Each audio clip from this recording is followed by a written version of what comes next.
하겠습니다. 김태방 아웃팅 시민을 모시겠습니다. 박수 환영해 주시기 바랍니다.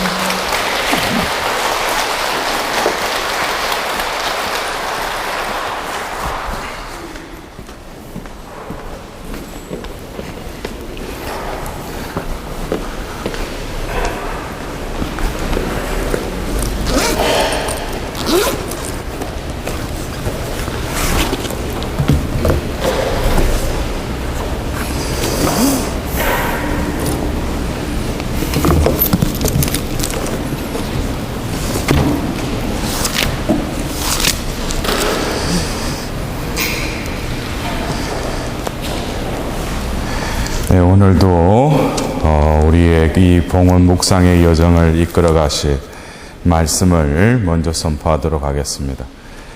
성부와 성자와 성령의 이름으로 필리피서 2장 6절에서 11절의 말씀입니다. 그분께서는 하느님의 모습을 지니셨지만 하느님과 같음을 당연한 것으로 여기지 않으시고 오히려 당신 자신을 비우시어 종의 모습을 취하시고 사람들과 같이 되셨습니다. 이렇게 여러 사람처럼 나타나 당신 자신을 낮추시어 죽음에 이르기까지 십자가 죽음에 이르기까지 순종하셨습니다. 그러므로 하느님께서도 그분을 드높이 올리시고 모든 이름 위에 뛰어난 이름을 그분께 주셨습니다. 그리하여 예수님의 이름 앞에 하늘과 땅 위와 땅 아래에 있는 자들이 다 무릎을 꿇고 예수 그리스도는 주님이시라고 모두 고백하며 하느님 아버지께 영광을 드리게 하셨습니다. 주님, 당신이 시작하시고 또 이제 다음 주 봉헌식을 앞둔 이 시점에서 다시금 당신의 삶을 바라볼 수 있도록 저희들의 눈을 열어주십시오. 진정 당신의 삶은 오로지 하느님 아버지 뜻을 이루시는 봉헌의 삶을 사셨고 또 우리가 하고자 하는 이 봉헌 역시 당신의 삶을 본받기 위해 이 여정을 하고 있음을 명심할 수 있도록 당신의 영으로 우리 마음의 밭을 다시금 정결케 해주셔서 오늘 선포되는 이 말씀이 여기에 모인 당신 자녀들의 마음의 밭에 뿌리를 받고 또 가지에 열매를 맺을 수 있도록 이들을 영적으로 축복하여 주소서. 어머니께서도 이 시간 특별히 저희들을 위하여 빌어주십시오. 당신의 그 말씀하신 대로 이루어지소서라고 응답하심이 말씀이 사람이 되시어 이 세상을 구원하시려 예수님을 낳으셨음을 우리 마음 안에도 다시금 예수님을 잉태하고 낳고 우리 안에서 커 나아가는 그 예수님의 현존이 늘 우리의 삶을 차지할 수 있도록 다시금 우리를 위하여 빌어주소서.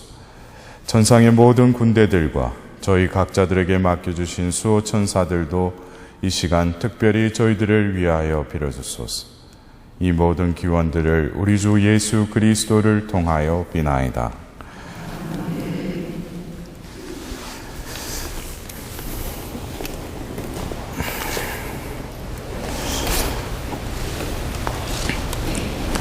벌써 5주차를 우리 맞이하고 있습니다. 본인이 느끼시더라도 자기가 이렇게 자랑스럽지 않으셔요? 예, 그죠? 예. 어쩌면 처음에 이 묵상회를 시작할 때 가야 할까 말까, 또 이 묵상회 막상 임하고 나서 또 한 주 한 주가 어떤 경우에는 가고 싶어서 월요일이 기다려진 적이 있었지만 어떤 경우에는 월요일이 왜 이렇게 빨리도 다가왔는지 신발을 신는데 왠지 모르게 마음속에 또 다른 유혹이 내 마음속에 이렇게 스치는 주도 있었을 겁니다. 어떻게든 우리가 하는 이 여정, 저는 개인적으로 이 여정이라는 단어를 좋아합니다. 여행이라는 단어도 쓸 수 있지만 이 여정은 그 순간순간이 다 모여질 때 그 하나의 패키지가 만들어지는 거죠. 그래서 1주부터 이 6주라는 이 과정은 한 주 한 주가 다 의미가 있다는 거예요. 그리고 제가 처음부터 끝까지 하나의 그 메시지를 계속 이어가기 때문에 여러분들이 중간에 빠지면은 이 여정이 어디로 향하는지 방향을 잃을 수도 있는 겁니다. 여러분들, 우리가 첫째 시간 오리엔테이션 할 때도 봉헌의 의미에 대해서 다시금 제가 분명히 말씀드렸습니다.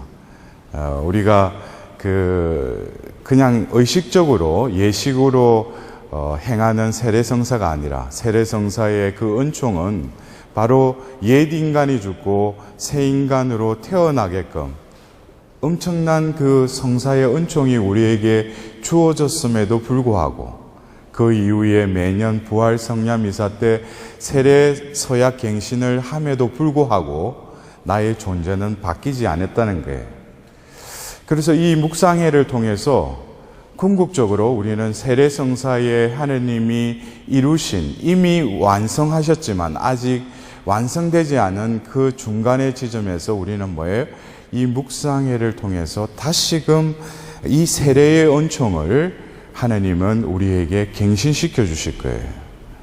그래서 여러분들이 내 존재 자체가 이때까지 살아오려고 했던 또 옛날의 나의 습성들이 나의 몸에 배어있던 과정들을 교재를 읽으면서 자신의 실체를 보았을 것입니다. 그리고 우리가 이 말씀 시작부터 말씀 끝까지 창세기와 요한묵시록이라는 이 70세권의 책의 그 과정 속에서도 성모님의 존재는 뚜렷하게 명시되어 있다는 거예요.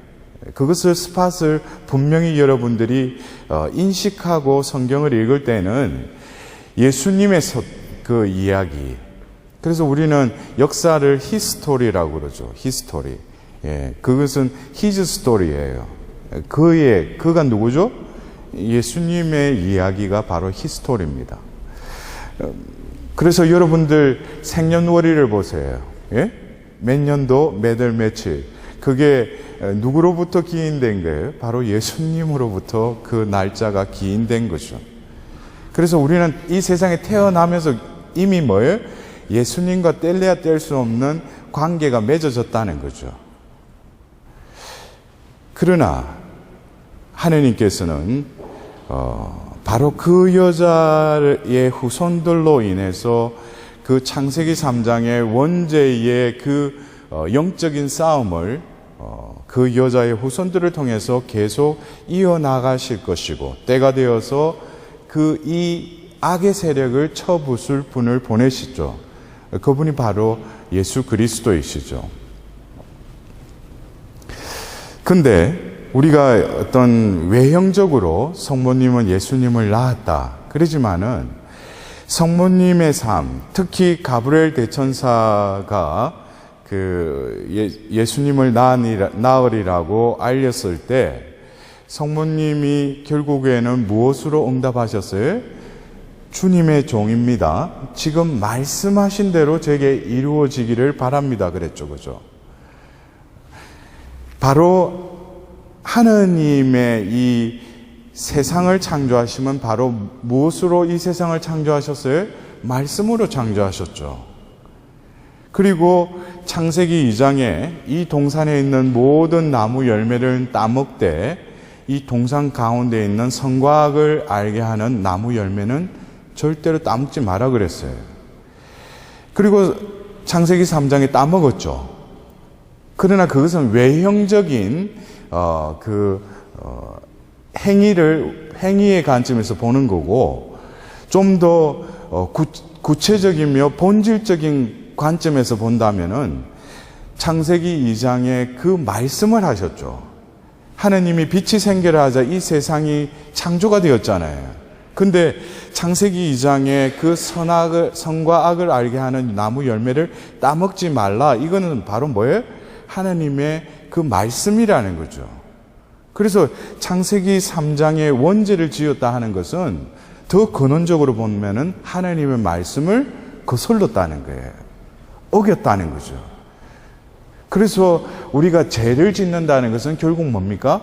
하나님 말씀을 거역한다는 것이에요. 그리고 말씀이 이루어지는 데 있어서 인간이 개입이 되었어. 그러나 인간이 개입이 됐지만은 견인차 역할을 했던 게 누구죠? 사탄이죠. 사탄이 유혹 중에 보면은 너가 하나님과 똑같이 된다고. 너의 눈이 열려서 선과 악을 알게 되니까 그것을 따먹지 말라게 했다고. 그러나 실제로 그것을 따먹고 나서 뭐예요? 내가 하느님처럼 된 거예요.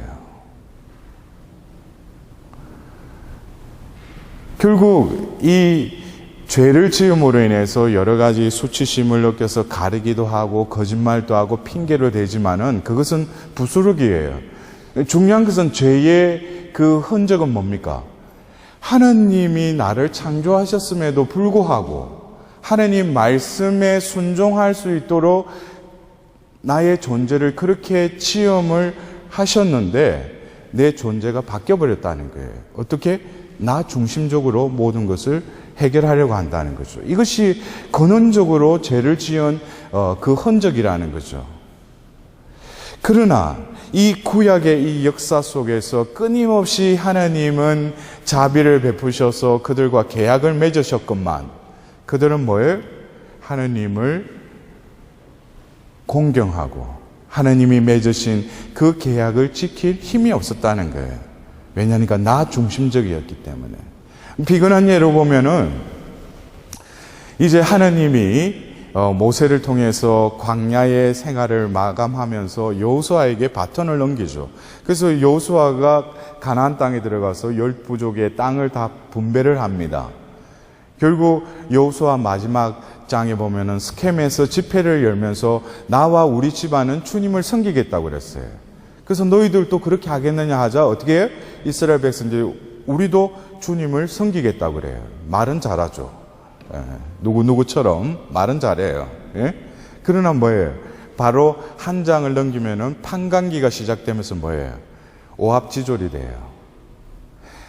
그러면서 판관기에는 그래요. 제 눈에 옳게 보이는 것을 행했다고 그랬어요. 자기 눈에 옳게 보이는 것을 선택하고 그것을 행동으로 옮겼다는 거예요. 그것이 바로 뭐예요? 판관기의 그 악순환이에요. 끊임없이 죄의 악순환 속에 허덕이는 그 모습은 바로 나의 모습이기도 하죠. 그게 왜요? 제 눈에 옳게 보이는 대로 판단했다는 거예요. 그것은 바로 뭐예요? 창세기 3장에 눈이 열려서 선과 악을 알게 되리라는 그 사탄의 그 유혹이 이루어진 거죠. 그러나 때가 되어서 이제 뭡니까? 한 여인을 통해서 하나님의 그 뜻을 아래서 뭐라고 해요? 말씀하신 대로 제게 이루어지기를 바랍니다 그랬어요. 이것은 뭡니까? 창세기 3장에 하와가 본이 탐스럽고 맛있게 꿀 것 같고 저걸 먹으면 자기가 슬기롭게 될 것 같은 어떤 그것이 아니라 성모님 뭐예요? 이루어질 수 없는 일임에도 불구하고 뭐예요? 말씀하신 대로 제게 이루어지기를 바란다고 그랬어요. 이것은 바로 창세기 3장의 그 하와의 모습과 다른 모습이죠. 말씀에 온전히 의탁하는 마리아의 모습. 이분이 바로 뭐예요? 그 여자의 후손, 그 여자라는 거예요. 그를 통해서 뭐예요? 말씀이 사람이 된 거예요. 그분이 바로 뭐예요? 예수 그리스도이시죠. 그래서 결국 뭡니까? 이 말씀의 이 맥이 뚫렸다는 거죠. 숨이 트였다는 거예요. 그래서 여러분들 밭에 뿌린 그 시의 그 비유 말씀에도 뭐예요? 가시덤불이 이렇게 그 밭에 이렇게 엉켜져 있으면 뭐라고 했어요? 그런 상태는 세상 걱정으로 숨이 막혔다는 거예요. 그래서 열매가 맺어지지 않는다는 거예요. 여러분들 어떠셔요? 내가 하는 일이 잘 되고 요즘 내가 마음이 평화롭다. 이거는 뭐예요? 기가 잘 도는 거예요. 그래서 우리가 그러잖아. 어떤 일도 하면 야, 기가 막히다 이러잖아요. 우리 한국말은 참 그게 기가 막힌 거예요. 지금 우리 몸에 기가 전체가 흘러가야 되는데 돌아야 되는데 어느 순간에 충격을 받아가 뭐예요? 기가 막혀버린 거예요. 그럼 뭐예요? 혈압이 올라가고 온몸이 이상하게 되는 거죠. 숨이 막혀버리면 우리가 뭐예요? 살아도 헐떡헐떡거리면서 왠지 모르게 일도 풀리지 않을 뿐만 아니라 마음의 평화도 없고 불안과 뭐예요? 공허함만이 내 마음속에 가득 차 있어요. 그 방법은 뭐예요? 숨이 뚫려야죠. 여러분들, 지금 우리가 이 6주라는 이 여정 속에서 우리가 5주차를 맞이하고 있어요. 이 5주라는 이 시점에서 우리는 지금 내가 레이스를 한다면 이제 꼬린점이 이제 있는데 내가 5주차라면 그래도 레이스가 조금 진행이 됐죠, 그죠? 이제 출발점보다 뭐가 더 가까워요? 이제 결승점이 더 가깝죠, 그죠? 이럴 때 마지막까지 어떻게 돼요? 젖먹던 힘을 가지고 뛰어야죠. 그러나 어느 순간에 보면은 스포츠를 하는 사람들이 데드라인이 있대요. 4점이라고 하는 사선이라고도 할 수 있는데 데드 포인트, 데드라인이라고 할까. 이때는 그 데드라인 앞에서는 이제는 더 이상 못 달리겠다. 와, 내 이제 이럴 때가 내 죽겠다. 하는데 뭐예요? 한 발자국 딱 하면서 그 데드라인을 딱 넘어서면은 몸에 힘이 하나도 안 드는 거예요. 그것을 그 스포츠인들이 그런 이야기를 해요. 내가 만일에 역기를 던다고 할 때 연습을 할 때 뭐예요? 내가 원래 기록이 200kg다 이거예요. 그럴 때 연습할 때는 200kg만 들어서는 실전에 나가서 200kg를 실제로 들 수가 없어요. 210kg, 220kg까지 들 수 있을 때 실전에 나가서 200kg를 들 수 있다는 거죠. 결국 자신의 한계는 200kg인데도 뭐예요? 그걸 뛰어넘는다는 거죠. 여러분들, 우리 영적인 삶 역시 인간적으로 볼 때는 내 힘으로, 내 노력으로 그 레이스를 하는 것 같아도 아니에요. 어느 순간에 완전히 자신이 이 레이스를 달린다고 생각을 하다가 도저히 자기는 못 달린다고 하면 어떻게 돼요? 배째란 식으로 그냥 맡겨버려요. 그러면은 발이 움직여요. 숨이 골아져요. 힘이 안 들어요. 그냥 모션을 하는데 뭐예요? 그냥 달려져요. 그게 뭡니까? 그게 신앙생활이죠. 이 발음이 제가, 신앙생활이라는 거는 용서서 그렇게 열심히 할 필요 없어요. 모든 건 뭐예요? 하나님이 다 예비하셔서 해주시는데, 그래서 뭡니까? 제가 둘째 시간, 셋째 시간 때도 계속 제가 강조했던 게 뭐예요? 힘 빼라 이거예요. 예? 여러분들 안 그래요? 뭐 하나 새로 배우려고 그러면은 이게 습관이 안 돼 있으니까 어떻게 돼요? 몸도 경직되어 있어요. 그래서 하려고 하면 뭐예요? 힘이 들어가죠. 그러면 뭐예요? 가르치는 사람이 야, 제발 힘 빼라, 힘 빼라. 아니, 내가 해야 되는데 뭘 힘 빼라고 그러냐? 근데 어느 순간에 뭐예요? 자기도 모르게 힘을 빠지는데 뭐예요? 그때부터 뭔가 저절로 되는 거예요. 그래서 신앙생활에 있어서도 여러분들이 지금 봉헌이라는 이 테마를 가지고 이 여정을 하면서 여러분들 중에는 이미 아하하고 깨달은 분이 있고 지금 뭔 소린지 하고 자기 딴에는 발바닥 닳도록 왔다 갔다 하는데 뭔 소린지 아직까지 뭐예요? 자기 힘으로 하려고 그러니까 그래요. 힘을 빼세요. 예. 제가 이렇게 보면 힘 뺀 사람하고 힘 안 뺀 사람 금방 알아요. 예. 힘을 제발 빼세요. 예.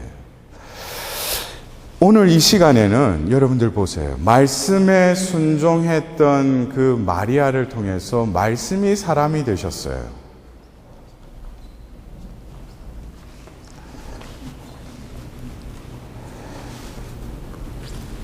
(1343) (9536) 차량 이동 부탁드립니다. 네. 근데 말씀이 사람이 되셨다고 요한복음 1장에 나와 있어요. 말씀이 사람이 되셨다. 그러면은 이 사람은 바로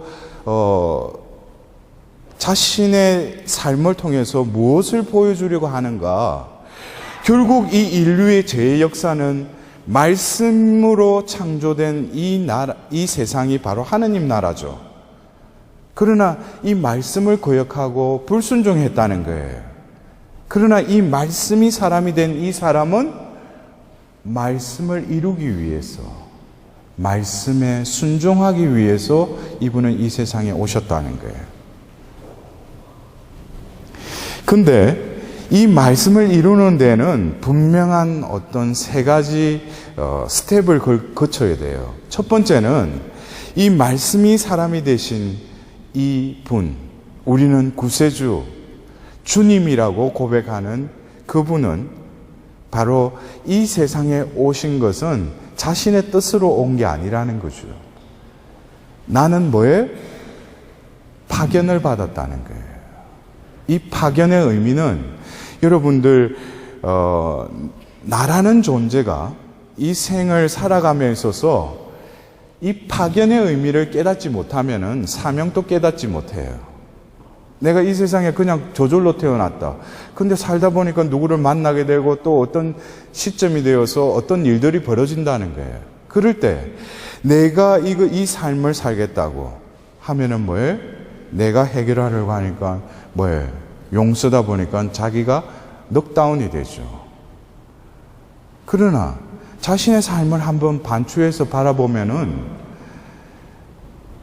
내 인생이 내가 살아가는 인생이 아니에요. 특별히 우리는 뭐예요? 그리스도인으로 불리움을 받았죠. 여러분들 예비신자 그 예식서를 보면은, 입교 예식서를 보면은 물어봐요. 여러분들은 무엇을 청합니까? 그러면은 예비신자들이 신앙을 청합니다. 그래요. 그러면은 하나님께서 여러분에게 무엇을 주실 것을 믿습니까? 그러면은 영원한 생명을 주십니다라고 답해요.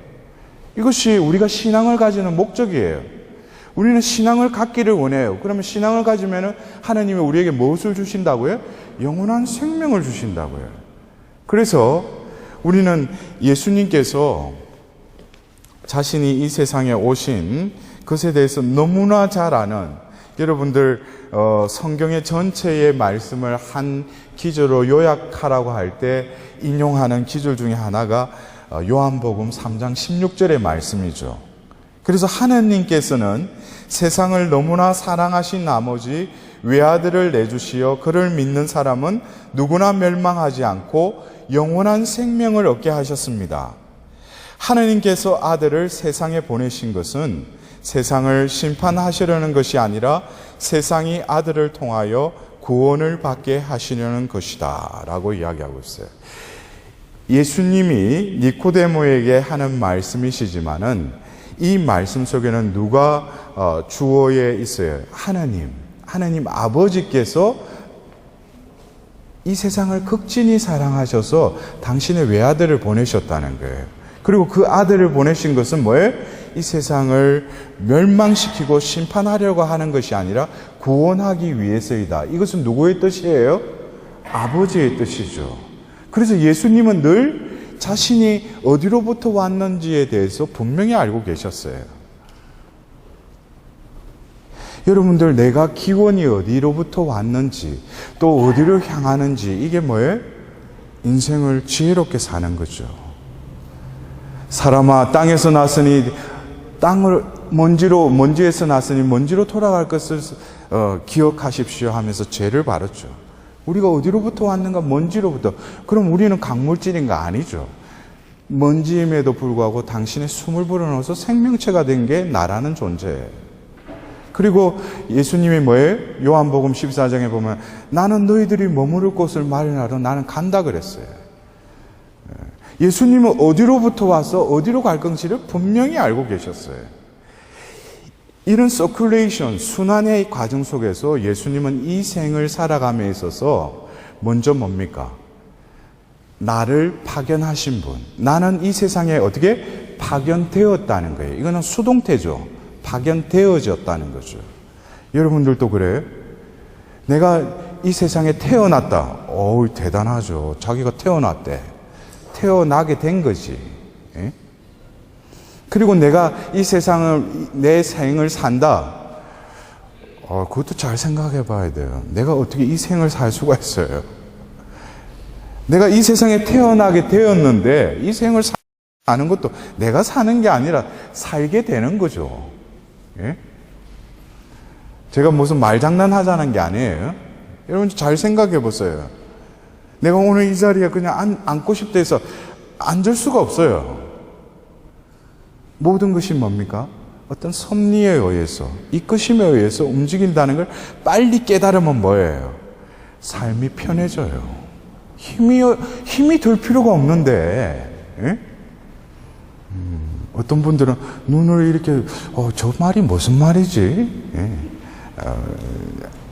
그건 자연스러운 현상이에요. 왜냐하면 자기 중심적으로 살아왔기 때문에. 그래서 그 요한복음 3장 16절에 보면은 분명한 예수님께서는 아버지께로부터 파견되었음을 분명히 고백하고 계셔요. 더불어서 요한복음 6장 38절에는 이렇게 또 고백하고 계십니다. 나는 내 뜻이 아니라 나를 보내신 분의 뜻을 실천하려고 하늘에서 내려왔기 때문이다. 나를 보내신 분의 뜻은 그분께서 나에게 주신 사람을 하나도 잃지 않고 마지막 날에 다시 살리는 것이다. 내 아버지의 뜻은 또 아들을 보고 믿는 사람은 누구나 영원한 생명을 얻는 것이다 그랬어요. 여기서 예수님은 파견되어 오셨는데 그러면은 예수님의 삶을 통해서 무엇을 이루시려고 하는가? 이 말씀을 이루셔야 되는데 결국 뭡니까? 아버지의 뜻이라는 거예요. 그럼 아버지의 뜻은 무엇인가?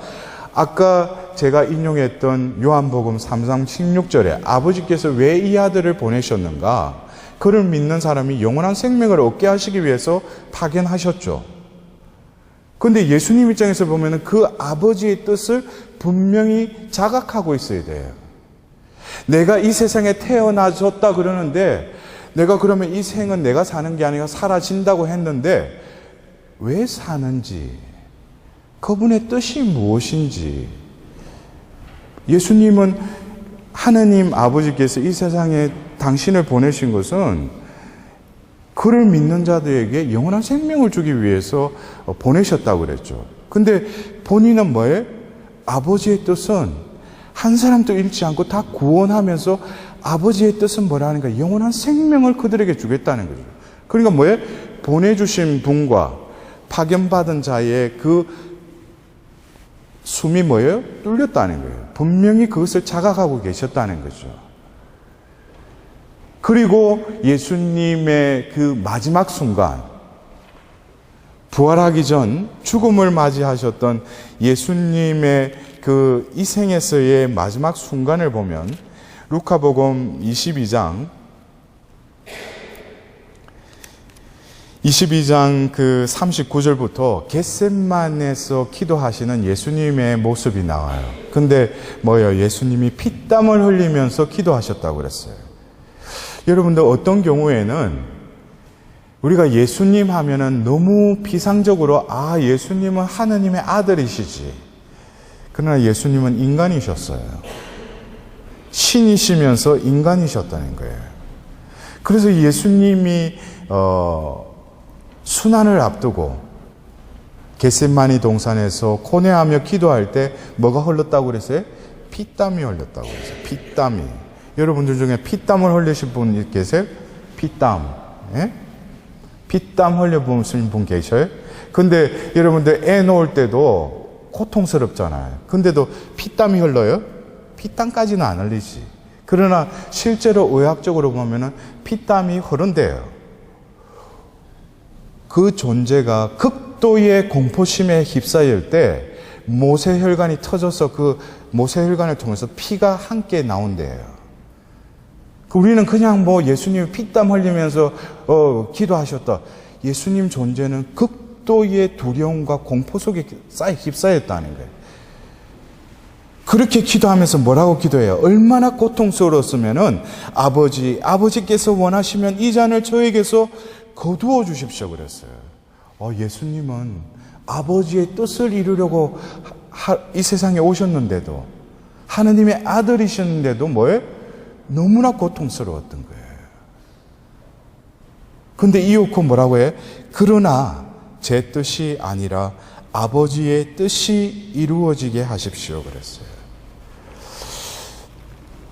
이것이 어떻게 보면 사선이에요.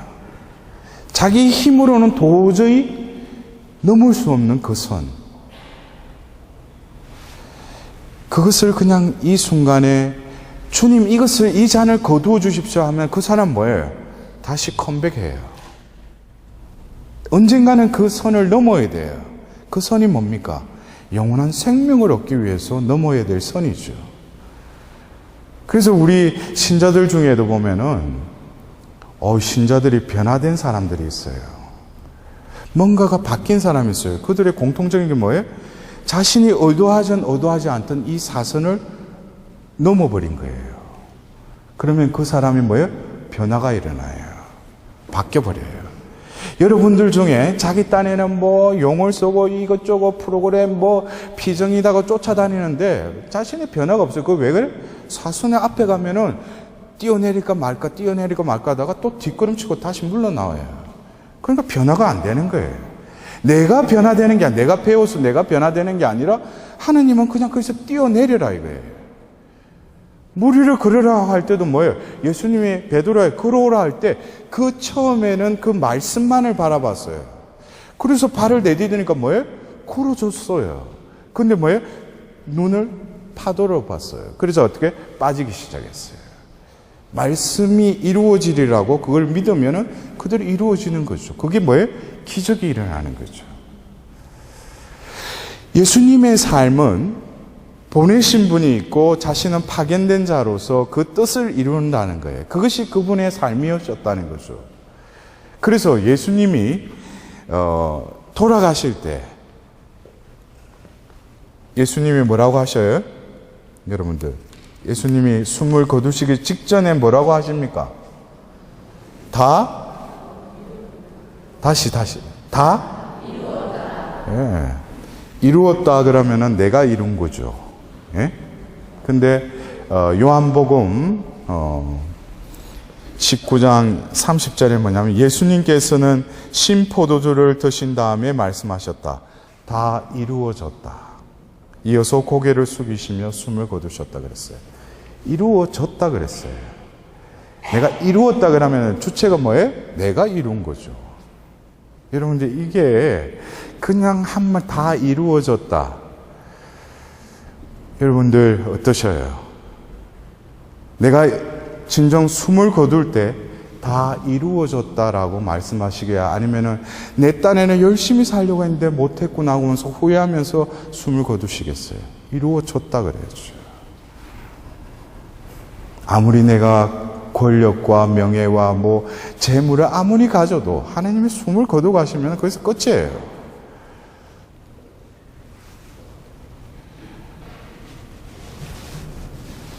예수님의 삶은 이 세상에 보내진 분의 뜻을 이루셨고 또 이루어졌다라고 그분의 생을 마감하셨어요.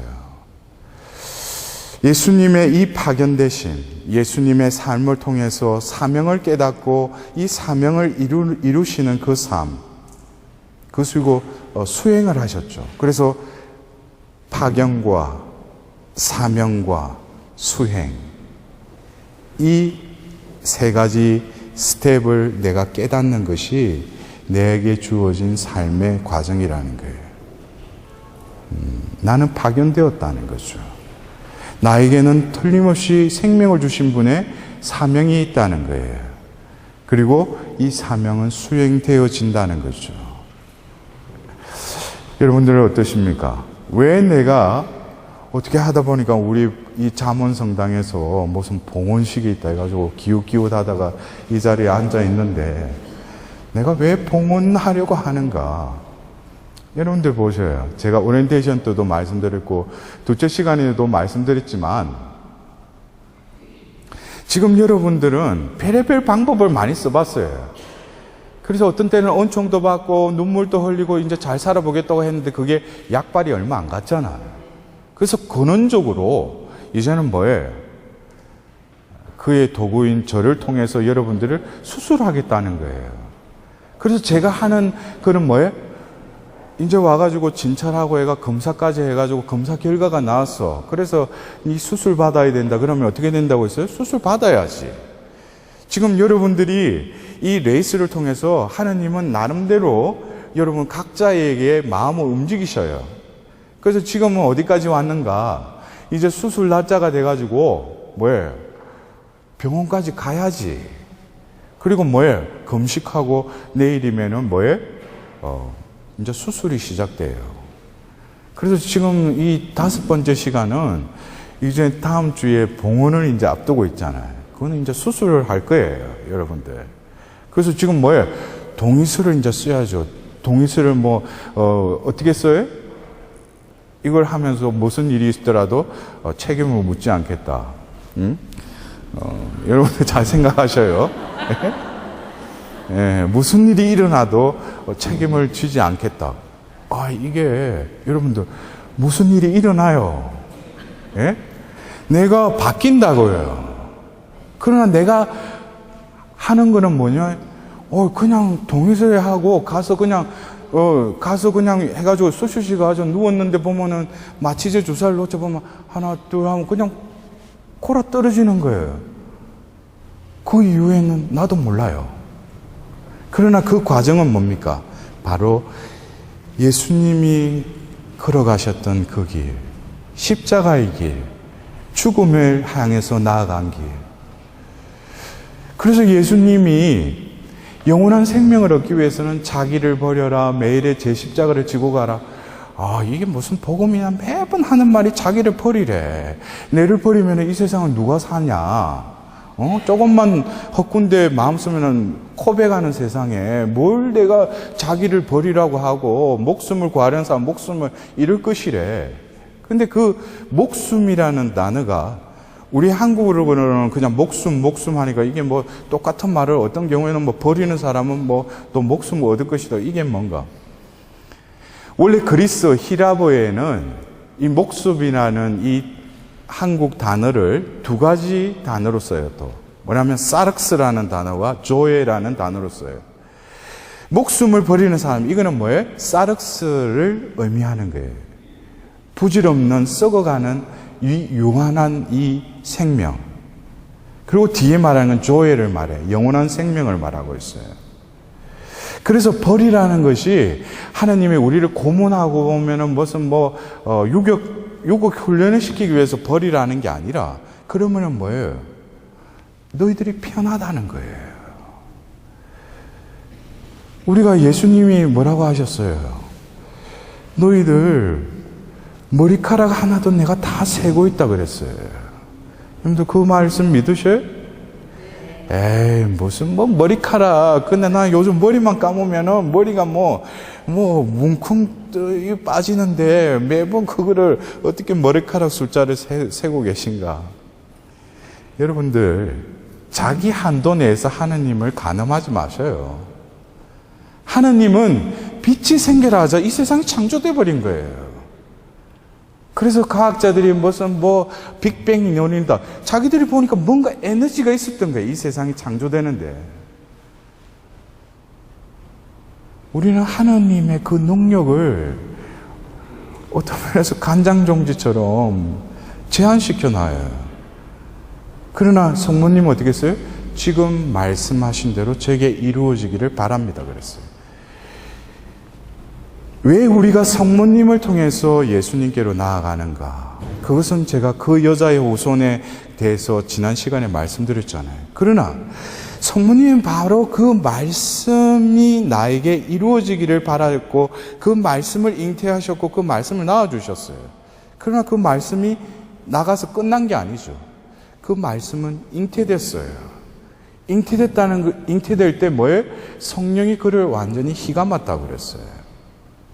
그래서 성모님의 삶은 뭐예요? 루카복음에도 또 나오잖아요.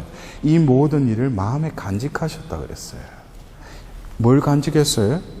이 모든 일을 통해서 하나님이 그 말씀을 어떻게 이루어 가시는가? 그 말씀을 늘 부여잡고 말씀을 음미하고 그것을 늘 마음에 새겼다는 거죠. 결국 예수님이 그 십자가에 형의 그 당할 때도 그 과정 속에서도 어머니 마리아는 함께 계셨죠. 근데 그 성모님은 뭐에? 말씀이 이루어지기를 바라셨던 거예요. 그냥 아들 예수가 고통받는 역시 고통스러웠죠. 그거를 누가 이루 말할 수 있겠어요? 형은 알 수 없죠. 그러나 뭐에? 성모님은 말씀이 이루어지기를 바랄 뿐이었어요. 결국 우리가 다음 주에 이제 수술을 이제 받을 건데 이 과정 속에서 우리는 성모님께 철저히 전적으로 의탁해야 돼요. 왜냐하면 우리는 피조물이죠. 예수님은 신이시죠. 인간이셨지만 지금 신으로 성부 오른편에 계시죠. 우리가 가장 가까이 의논할 수 있고 그분께 의탁하면은 가장 쉽게 예수님께로 나아가게 하시는 분이 성모님이시죠. 그래서 성모님은 말씀이 이루어지기만을 바랄 뿐이었어요. 그러면 여기 봉헌식을 앞둔 이 영혼들을 위해서는 뭐예요? 계속 기도하고 계셔요. 너희들 이제 마지막 힘까지 그냥 빼버려라. 그냥 그 수술대 위에 누우면은 그때부터 너는 이제 뭐예요? 수술이 시작되는 거예요. 여러분 기대되세요? 별로 기대가 안 되는 거 아니에요? 네. 기대가 많으면 뭐 실망도 거두는데 하느님께 기대가 크면 클수록 뭐예요? 축복도 더 많아요. 예? 결국 오늘 이 예수님의 삶을 보면은 우리가 지금 하고 있는 이 여정의 예수님의 삶은 내 뜻, 나 자신의 어떤 이득이나 내 삶의 계획을 이루시려고 한 게 아니죠. 파견하신 분의 뜻을 이루기 위해서 이 세상에 오셨다고 그랬어요. 결국 뭡니까? 바로 우리가 봉헌하고자 하는 그 봉헌의 삶을 완전하게 사셨던 분이 예수님이시라는 거예요. 우리의 삶을 누구를 통해서 바라볼 건가? 어떤 삶을 본받아야 되는가? 예수님 삶이에요. 그래서 예수님은 우리가 봉헌하고자 하는 그 삶을 퍼펙트하게 사신 분이에요. 그러나 그 견인차 역할을 하신 분이 누구죠? 성모님이시죠. 성모님 역시 뭐예요? 봉헌의 삶을 사셨던 분이에요. 하나님께 봉헌했지만 태어난 그 말씀을 뭐예요? 하나님께 봉헌하셨죠. 우리도 뭐예요? 성모님의 손에서 예수님께로 봉헌되어야 돼요. 여러분들 이 여정의 이 분위기를 잘 보시면서 그러면은 하느님이 봉헌하면 끝이냐? 근데 제가 시작 기도 때 선포하였던 그 필리포스 2장의 말씀 보면은 케노시스 예수님이 자신을 비우셨어요. 낮추셨어요. 하느님의 아들이심에도 불구하고 사람이 되셨죠. 사람이 되심에 거기서 끝나는 게 아니라 뭐예요? 죽음까지도 뭐예요? 아버지의 뜻에 순종하셨다는 거예요. 이게 first kenosis, second kenosis가 있었다는 거죠. 그래서 하나님은 이 죽음의 상태, 우리가 죄를 짓지 않으려고 해도 죄를 지을 수밖에 없는 우리의 이 현 상황에서 예수님은 그 상황까지 내려가셨다는 거예요. 그리고 뭐예요? 다시금 elevation, 상승하셔요. 그게 부활이죠. 부활을 통해서 다시금 일어나시죠. 그러나 예수님은 성천하시고 와서 보호자이신 성령이 우리에게 임하셨어요. 그 성령께서 결국에는 우리에게 하시고자 하는 게 first elevation은 뭡니까? 죽음에서 다시금 일으키신 그 예수님과 같이 우리를 죽음에서 다시 일으키셔야 왔어요. 그 다음 second elevation은 뭡니까? 우리의 원래의 존재를 다시금 품위를 들여높여서 어떤 존재가 되게 하는가? 바로 하나님의 자녀의 하나님 상속자로서 다시금 품위를 업그레이드 시켜주시는 분이 성령이시라는 거예요. 그러니까 뭐예요? 나는 그냥 가만히 있으면 뭐예요? 엘리베이터 타서 그냥 버튼만 누르면 뭐예요?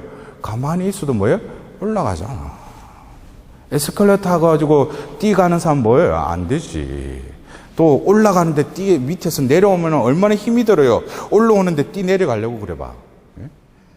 자기 인생이 지금 계단을 끊임없이 올라가는데 올라가다 하고 그런 삶인지, 아니면은 엘리베이터가 버튼 누르고 그냥 엘리베이터가 움직이는 대로 그냥 맡기는 삶인지 여러분 잘 생각해 보셔요. 그래서 우리는 이 5주 차까지 여러분들이 이번 주에 읽고 계시는 예수님을 알고 또 예수님을 통해서 우리는 이제 예수님께로 봉헌하려고 하죠. 그래서 지난주에 성모님에 대해서 알고 인식을 하고 이제 예수님을 알고 인식을 해요. 중요한 것은 뭡니까? 우리의 현 존재의 상황, 자기 자신을 알고 이제 우리는 성모님을 통해서 누구께로 분명하게 목적지가 뭐예요? 예수님께로 나아가야 돼요. 그러면 왜 예수님께 가면은 무슨 일이 벌어지는가? 무슨 일이 일어난다는데 무슨 일이 벌어지는가? 그것은 뭐예요? 내가 상상도 못하는 나의 존재가 트랜스포메이션이 된다. 변형이 이루어진다는 거예요. 그 배추벌레가 나비가 돼버리는 것처럼. 그것은 하느님이 재창조하시겠다는 거죠. 그 실존 인물들이 뭐예요? 바로 예수님을 배반했던 그들이 성령을 받고 나서 뭐예요? 그들이 바뀌어요. 그리고 태생 불구자했던 그에게 손을 내밀면서 나는 금도 은도 없다고 예수 그리스도의 이름으로 일어나시오 하고 손을 잡고 일으키자 그가 벌떡 일어나요. 그게 원래 우리에게 주신 하나님의 품이에요. 이루어져라 그러면 이루어지는 것이 원래 우리에게 주신 그 권능이에요.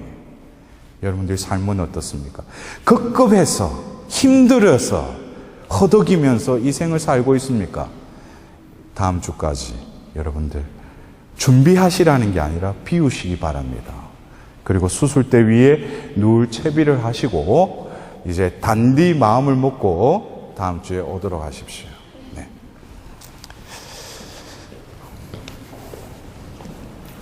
우리 영광송으로 끝내도록 하겠습니다. 영광이 성부와 성자와 성령께, 성부와 성자와 성령의 이름으로 아멘.